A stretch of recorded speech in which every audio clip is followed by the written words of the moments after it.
Gold, trusted gold buyers. మీరు తాకట్టు పెట్టిన బంగారాన్ని విడిపించి ఈ రోజు ఉన్న మార్కెట్ ధరకు కొనబడను. ఏమిటి ఇలా వచ్చావు? కొన్ని డీటెయిల్స్ మిస్ అవుతున్నాయి, తెలుసుకుందామని వచ్చాను. అందుకే వచ్చావని తెలుసు, కానీ నిజం చెప్పినా నీకు అర్థం కాదు. 1943, 44, 45లో కాదు, 53, 54, 55. డేట్ మారిందా? నాకు గుర్తులేదు. మీకు గుర్తు లేకపోయినా మీరు చెప్పింది నాకు గుర్తుందిలేండి. అయితే ఇంక నన్ను అడక్కు. ఆగండి, ఇన్నాళ్ళు అడగకుండానే ఊరుకున్నాను, మీరు చెప్పిందే విన్నాను.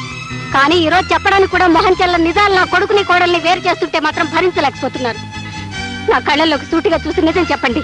చూడన్నపూర్ణ, సెంటిమెంట్ను భరించలేను, నీ కన్నీళ్ళను చూడలేను, అలా అని నిజము చెప్పలేను. ఒళ్ళంతా బెక్క తెచ్చినట్టుగా ఉంది. ఓ పంచి, స్ట్రాంగ్ కాఫీలో కొంచెం పంచదార వేసి కొంచెం పాలేసి కాఫీ కలిపి తీసుకురా. అర్జెంటుగా దగ్గర రెస్ట్ తీసుకుంటాను. వీళ్ళ పంచి.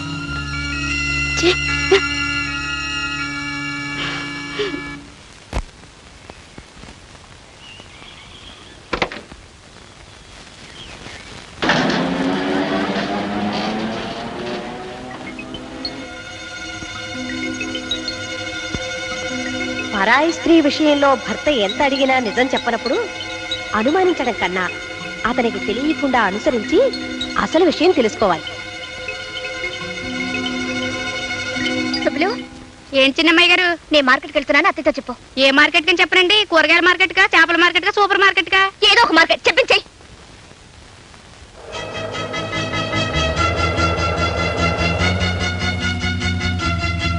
నమస్తే ఆంటీ. నమస్కారం అమ్మా. ఏమిటమ్మా ఇలా వచ్చావు? ఆ అబ్బాయి ఆఫీసులో లేడుగా. ఆయన ఉండడం తెలుసు. ఈ పాటికి ఆయన ఎక్కడికి వెళ్ళుంటారో నువ్వు తెలుసుకుని ఉంటావని నిన్ను అడిగి తెలుసుకుందామని వచ్చాను. ఆ విషయం చెప్పడానికి నేనే నీ దగ్గరికి రావాలనుకుంటున్నానమ్మా.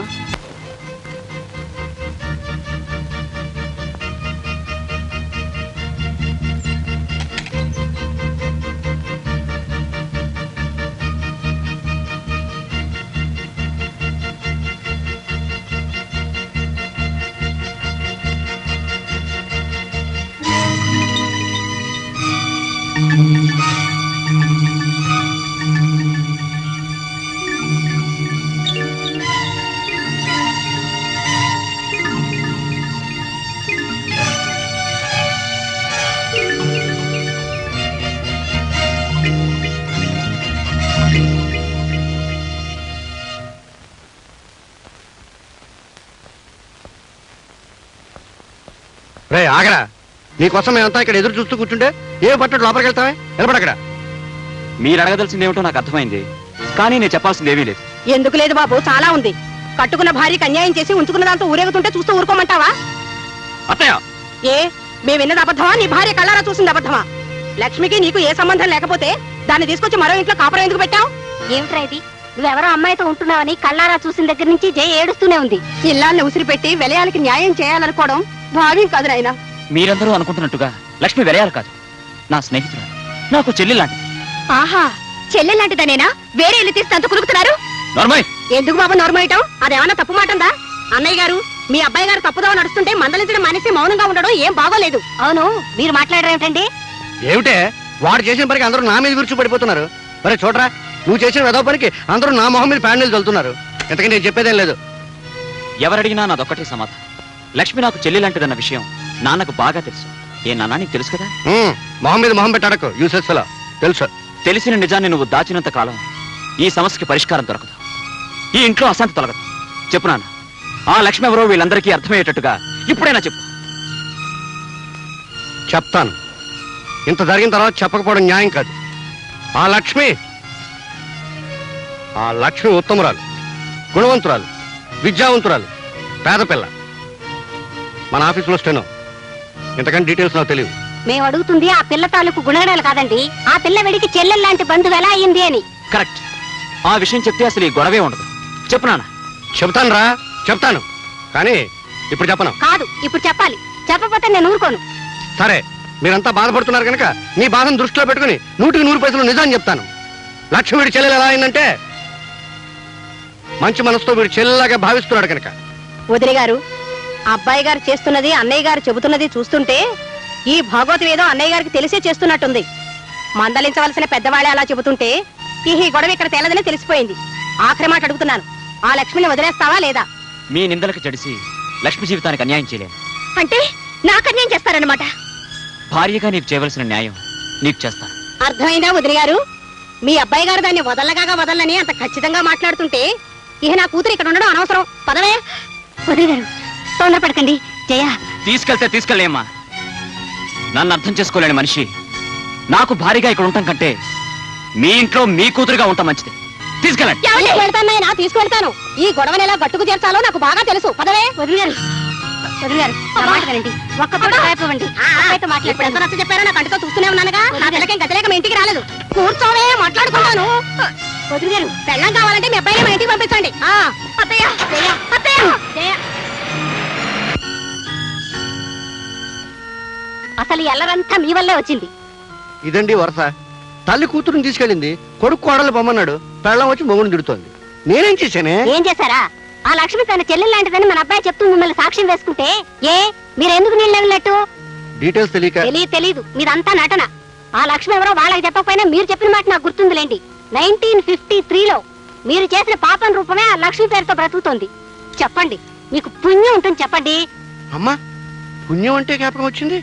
గుళ్ళో కిలార్ శేషావతారం గారు రుక్మిణీ కళ్యాణం పురాణం చెప్తామన్నారు, వెళ్ళాలనుకున్నాను. వెళ్ళొస్తాను. సీతాపతి, నువ్వింత తెలివి తక్కువ పని చేస్తావని తెలుసుంటే నీ బదులు నేనే వెళ్ళి ఉండేవాడిని. అంతా శాంతియుతంగా పరిష్కరించుకొచ్చి ఉండేవాడిని. శాంతియుతంగా పరిష్కరించడానికి ఇది ఇద్దరు పెళ్ళాల తగవండి. నేను దాన్ని వదలనని ఆ కుర్రాడంత ఖచ్చితంగా చెబుతుంటే నేను దీన్ని తీసుకొచ్చాడు ఒకటే మార్గం తోచింది, తీసుకొచ్చేసాను. చాలే, నువ్వు చేసిన తెలివి తక్కువ పనికి రేపు పొద్దున అయ్యబాబు మొహం ఎట్లా చూడాలో అర్థం కావడం లేదు. తప్పంతా వాళ్ళదైతే మీరెందుకండి బాధపడతారు? మీరు రేపు వెళ్ళి అడగవలసిన 4 మాటలు గట్టిగా అడిగిసేయండి. ఆ లక్ష్మణి అతగాడు వదిలేసి లెంపలేసుకుంటే అప్పుడు మన అమ్మాయిని పంపిద్దాం. లేదంటే ఏం చేస్తావు? విడాకుల కోసం నోటీస్ ఇప్పిద్దాం. చీనోర్మి. భార్య భర్తల కాపురం ఉంటే కాలక్షేపానికి చూసే సినిమా అనుకున్నావుంటే బాగాలేదని మధ్యలో వచ్చేయడానికి. పెళ్ళంటే 100 ఏళ్ల పంటే. కరెక్ట్ గా చెప్పావు బావ. పెళ్ళంటే 100 ఏళ్ల పంటని, అది ఎప్పటికప్పుడు వండుకునే వంట కాదని హైదరాబాద్ వెళ్ళాక తెలుసుకుని ఓ అమ్మాయిని పెళ్లి చేసుకోవాలని నిశ్చయించుకుని ముహూర్తం పెట్టుకొచ్చాను. మీరిద్దరూ వచ్చి మా దంపతులను ఆశీర్వదించాలి. ఎవరా, మేమిద్దరం బతికే ఉండగానే నీ పెళ్లి నువ్వే చేసుకునే కర్మేం పట్టింది? నాకు పెళ్లి చేయమంటే మీరు చేయరుగా. ఏడ్చావు. నువ్వు మా ఇంటల్లుడు అవడానికి వీల్లేదన్నాను కానీ నువ్వు మరో పిల్లని చూసి లక్షణంగా పెళ్లి చేసుకుంటానంటే దగ్గర నుండి జరిపించనన్నా. థ్యాంక్ యూ బావా, థ్యాంక్ యూ వెరీ మచ్. నువ్వు ఈ మాట అంటావన్న నమ్మకంతో నువ్వే దగ్గరుండి నాకు ఈ పెళ్లి జరిపిస్తున్నట్టుగా శుభలేఖలు కూడా వేయించి తీసుకొచ్చాను. చూడు. చూసావు వీడి తెలివితేటలు. ఎల్లుండి ముహూర్తం. ఇంత తక్కువ టైంలో బంధువులందరికీ శుభలేఖలు ఎలా పంపడం? ఎంతమంది వస్తే అంతమందే వస్తారు. మీరిద్దరూ ఆ పందిట్లో నిలబడితే 2 లక్షల మంది జనాభా ఉన్నట్టుగా నేను ఆనందిస్తాను బావా. ఈ పెళ్లికి అయ్య బాబుని కూడా పిలిస్తే ఇక్కడికి వచ్చాక అమ్మాయి విషయం మాట్లాడవచ్చు. ఎవరికండి శుభలేఖ? మనకే. నీకు నాకు పెళ్లి చేయడానికి ముహూర్తం పెట్టించింది మన వియ్యపురాలు. సర్లే, వివరంగా చెప్పండి. ఆ రాయపరాజు గారు వాడి బామర్దికి పెళ్లి చేస్తున్నట్ట రేపే ముహూర్తం. అవునే, మన వియ్యపురాలు ఏ ప్లేడర్ నోటీసో పంపిస్తుందని ఎదురు చూస్తూ ఉంటే శుభలేఖ పంపించింది ఏమిటే? పంపిందిలేండి. అంత గొడవ చేసి కూతురుని తీసుకెళ్ళింది కదా, మళ్ళీ ఏ మొహం పెట్టుకుని వెళ్దామని అక్కడికి? ఓ పంచేయి, నువ్వు నీ మొహం పెట్టుకు బయలుదేరు, నేను నా మొహం పెట్టుకు వస్తాను. లేకపోతే రేపు వాడి మొహం మనం చూడలేం. డీటెయిల్స్ తర్వాత చెప్తాను, పెట్టి సర్దుకో పద. అబ్బబ్బబ్బబ్బబ్బా, నువ్వు ఇలా చీర సింగారించుకుంటూ కూర్చుంటే మనం వెళ్ళేది వాళ్ళ పెళ్లికి కాదు, వాళ్ళ పిల్లల బారసాలకి. మీకంతా హడావుడే. అక్కడికి వెళ్తే ఏమీ ఉండదు. ఏముంటుందో వెళ్ళే కానీ తెలియదు. నువ్వు ఇలాగే డీటెయిల్స్ మిస్ అవుతావు. ఎవర్రా అమ్మాయి? మీ అందరి అనుమానాలకి కారణమైన లక్ష్మి ఈవిడేనమ్మా. అంటే మా అనుమానం నిజం చేద్దామని సరాసరి ఇంటికే తీసుకొచ్చావా? కాదమ్మా, లక్ష్మికి తండ్రి ఎవరన్నది ఓ చిదంబర రహస్యంగా ఉండిపోబట్టే మీ అందరికీ నా మీద అనుమానం కలిగింది. చెప్పు నాన్న, లక్ష్మికి తండ్రి ఎవరు? ఆ డీటెయిల్స్ అన్ని ఇప్పుడు చెప్పలేనురా. మీ అత్తారింటికి పెళ్లికి వెళ్తున్నాను, తిరిగి వచ్చే వివరాలన్నీ చెప్తాను. ఎవరిది పెళ్లి? మీ మామగారి బావమరిది రాజశేఖరానికి. రాజశేఖరం అంటే ఏ ఊళ్ళో పనిచేసేవాడు? ఆ వివరాలు నాకేం తెలీదు. ఎక్కడో మెడికల్ రిప్రజెంటేటివ్ గా పనిచేస్తున్నట్ట ఆ శుభలేఖలో రాశారు. కాబోయే దంపతుల ఫోటోలు కూడా అందులో వేశారు, కావాలంటే చూసుకో. ఓహో, ఇతగాడు మళ్ళీ పెళ్లి చేసుకుంటున్నాడా? మళ్ళీ పెళ్ళేమిట్రా? లక్ష్మిని ప్రేమించానని, ఈవిడ గర్భవతయిందని తెలిసిన మరుక్షణం నీకు నాకు ఏ సంబంధము లేదని దబాయించాడు. లక్ష్మి తరపున నేను వెళ్ళి అడిగితే తండ్రి ఎవరో తెలియని అమ్మాయి నేను పెళ్లి చేసుకోను అంటూ నా మాట తిరస్కరించాడు. నాన్న, లక్ష్మికి తండ్రి ఎవరో తెలియవలసిన అవసరం ఇప్పుడైనా ఉందంటావా? తండ్రెవరో తెలియని కారణంగా ఈ అభాగ్యురాలు ఎంత నష్టపోతుందో ఆలోచించావా? ఆలోచించాను. 25 ఏళ్లుగా నా గుండెల్లో దాచుకున్న రహస్యాలు ఇవాళ బయట పెట్టక తప్పదని ఆలోచించాను. నేను చెప్పే నిజాలు ఒక ఆడపిల్ల జీవితాన్ని కాపాడుతాయని ఆలోచించాను, కాపాడాలని ఆలోచించాను. అమ్మా లక్ష్మి, వీడెన్నిసార్లు అడిగినా నా పెద్దరికం వ్యక్తిత్వం దెబ్బతింటుందని నీ తండ్రిని గురించి నిజాలను దాచాను. మీ అమ్మకి చేసిన అన్యాయానికి లోపల ఎంత కూలిపోతున్నానో వీళ్ళకెవరికీ తెలియదమ్మా. ఏమిటండి మీరనేది? అవునన్నప్పుడు ఇవాళ మొదటిసారిగా నీ భర్తలో ఇంకో వ్యక్తిని చూస్తావు. ఎవరో ఊహించని నిజాల్ని వింటావు. అది ఇక్కడ కాదు, అక్కడ పెళ్లి పందిటి. ధ్రువంతేవో బృహస్పతి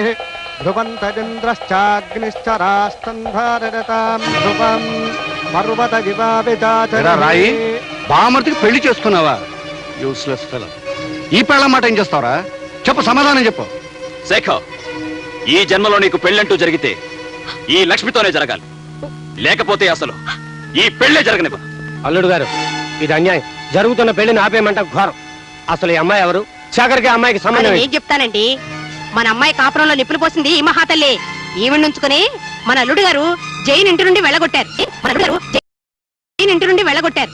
ఇంతకాలం మీరిద్దరూ చెడతిరిగి మోజు తీరిన తర్వాత నాకు కట్టబెట్టాలని చూస్తున్నారా? శేఖర్, లక్ష్మి గురించి ఇంకొక మాట తప్పుగా నీ నోటి వెంట వచ్చిందో నీ నాలుక చీరేస్తాను. ఆగరా కొడక. ఏరా పెళ్లి కొడక, డీటెయిల్స్ తెలియకుండా తొందరపడ్డావనుకో ఇబ్బందుల్లో పడతావు, ఆ తర్వాత జైల్లో పడతావు. లక్ష్మికి ముందు వెనకలు ఎవరూ లేరు కదా అని ఏం చేసినా పర్వాలేదనుకుని సరదాగా ప్రేమించి సరదాగా ద్రోహం చేసి సరదాగా పెళ్లిపేటలు ఎక్కువ సరదాగా పెళ్లి చేసుకోవడానికి నీ సైడ్ ఓకే. కానీ లక్ష్మి నువ్వు అనుకున్నట్టు అనాథ కాదు. ఆమె కొండంత తండ్రి ఉన్నాడు. ఈ పెళ్లి పందిట్లోనే ఉన్నాడు, నీ ముందే ఉన్నాడు. ఎవరో కనిపారేసిన ఈ పాపిష్టిదాన్ని మావాడికి కట్టబెట్టాలని చూస్తున్నారేమో. వియంకుల వారిని ఊరుకున్నాను, మెడపెట్టి గెంటేయాల్సి వస్తుంది. నాన్న, ఇంత అవమానం జరిగిన తర్వాత ఇంకా ఆగుతారే? లక్ష్మి తండ్రెవరో వీళ్ళందరికీ తెలిసేట్టు చెప్పండి. చెప్పే టైం వచ్చిందిరా. రే రాయ్, ఇలా రా. జానకమ్మకు చేసిన ద్రోహం నువ్వు చెప్తావా, నన్ను చెప్పమన్నావా? అయ్య బాబు, ఏమిట్రా నువ్వు అనేది? ఇంతకాలం నీకు ఒక్కరే కూతురు అనుకుంటున్నావు కదూ? కాదు, నీకు 2 కూతురు. ఈ లక్ష్మి రాయపురాజు కూతురు. ఏమిటి, నా భర్తకు మరో కూతురా? నేను నమ్మను. నువ్వు నమ్మనంత మాత్రాన్ని నిజాలు మారవమ్మా. ఇది నిజం, ముమ్మాటికి నిజం. మీ గురించి ఈ ప్రపంచానికే తెలుసు. మీ పాపాన్ని నా భర్త గంటగట్టాలని చూస్తున్నారా? మీ అందరికీ తెలిసిన నా పాపాల పరంపరలో మరో పాపం చేరిన తప్పు లేదనుకుని ఇన్నేళ్లు ఈ అపకీర్తిని భరిస్తూ వచ్చానమ్మా. నా కన్న కొడుకు, భార్య, చుట్టుపక్కల ప్రపంచం నన్ను చిన్న చూపు చూస్తున్నా అలవాటైన చిరునవ్వుని, అలవాటు చేసుకున్న అబద్ధాన్ని ఈ అమ్మాయి ఒక్క విషయంలోనే నటిస్తూ వచ్చాను. వాడు అనుకోకుండా చేసిన తప్పుని నేను తెలిసి కప్పిపుచ్చాలని ప్రయత్నించాను. కానీ ఇవాళ లక్ష్మికి ద్రోహం జరుగుతుంటే సహించలేకపోయాను. ఆ అమ్మాయికి న్యాయమో అన్యాయమో ఈ పెళ్లి పందిట్లో ఇక్కడే జరగాలి. నేను నమ్మను. ఏమండి, మీకు ఈ లక్ష్మికి ఏ సంబంధం లేదని చెప్పండి. ఆయన చెప్పిందంత అబద్ధం అని చెప్పండి. కాదు, ఈ లక్ష్మి జానక్ కన్న బిడ్డ అయితే లక్ష్మికి తండ్రిని నేను.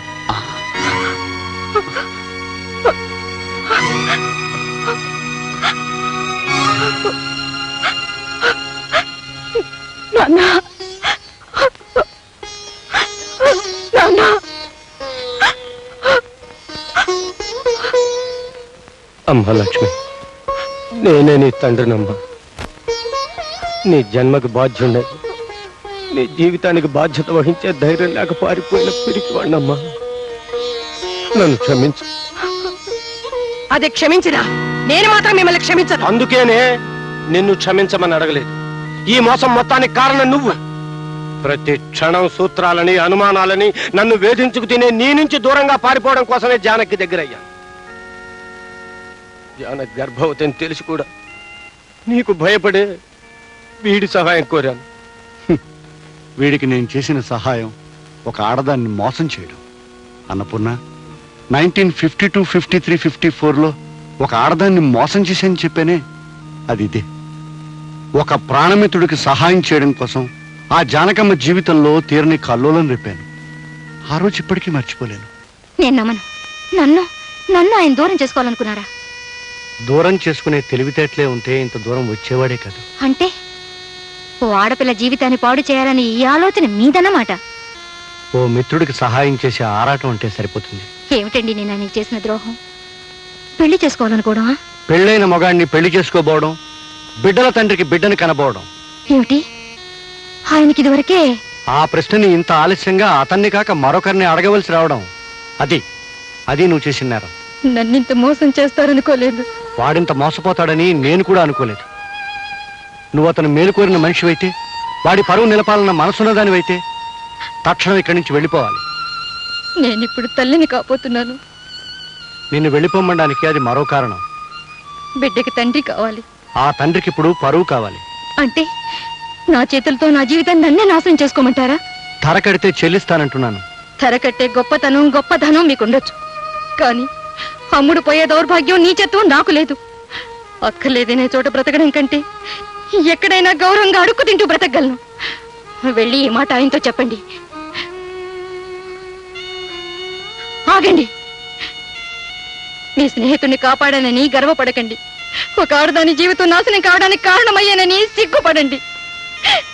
ఏనాడైనా నా బిడ్డ ఈ సమాజంలో గౌరవంగా తలెత్తు తిరగలేకపోతే, కన్నీరు కారుస్తే ఆ పాపంలో పాలు మీకు ఉంటుందనే సంగతి మర్చిపోకండి. వెళ్ళండి.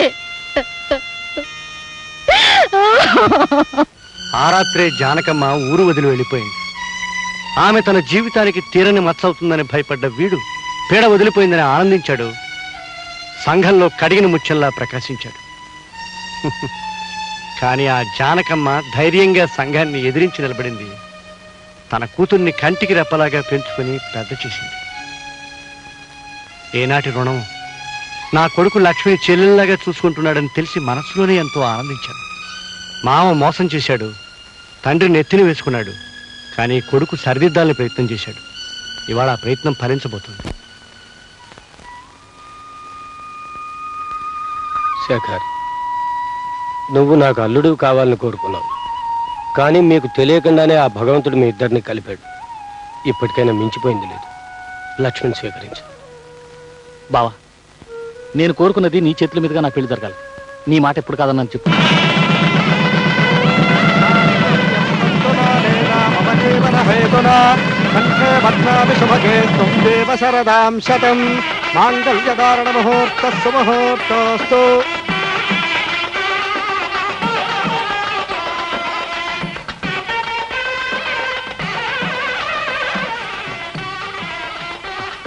లక్ష్మి, నీ జీవితం ఒడ్డుకు చేరే వరకు నీకంటగా ఉంటానన్నాను. అయిపోయింది. నా బాధ్యత తీరిపోయింది. ఆనందంగా నూరేళ్ళు వర్ధిల్లు. వస్తాను. పదండి నాన్న, వెళ్ళిపోదాం. ఒక్క నిమిషం. అమ్మా జయ, నీ భర్తని కాదని నీ ఇంటికి వచ్చేసావు, చాలా సంతోషం. కానీ ఆ ఇంట్లో నీ వస్తువు ఒకటి మర్చిపోయావమ్మా. తీసుకో అమ్మా, మరెవరికైనా ఉపయోగపడవచ్చు. వస్తానమ్మా. అక్క, ఇది మా అమ్మ నాకు ఇచ్చిన స్త్రీధనం. 12 కాపురానికి 12 సూత్రాలు. పెళ్ళం మొగుడిని గుప్పెట్లో పెట్టుకోవాలంటే ఏం చేయాలో ఇందులో రాసుంటుంది. సూత్రాలను పాటించే మా అమ్మ మా నాన్న ఇల్లు దాటిపోయేటి చేసింది. నన్ను మా ఆయనకు దూరం చేసింది. కానీ నువ్వు మాత్రం ఆ తప్పు చేయదక్క. ఏమండి నా అనుమానాల్ని, తెలుగు తక్కువతనాన్ని అన్నీ వదిలేశాను. ఇది కూడా మీ అమ్మ ఫిట్టింగేనా అని మీరు అడగాల్సిన అవసరం లేదు. మీరు నా తప్పును మన్నించగలిగితే.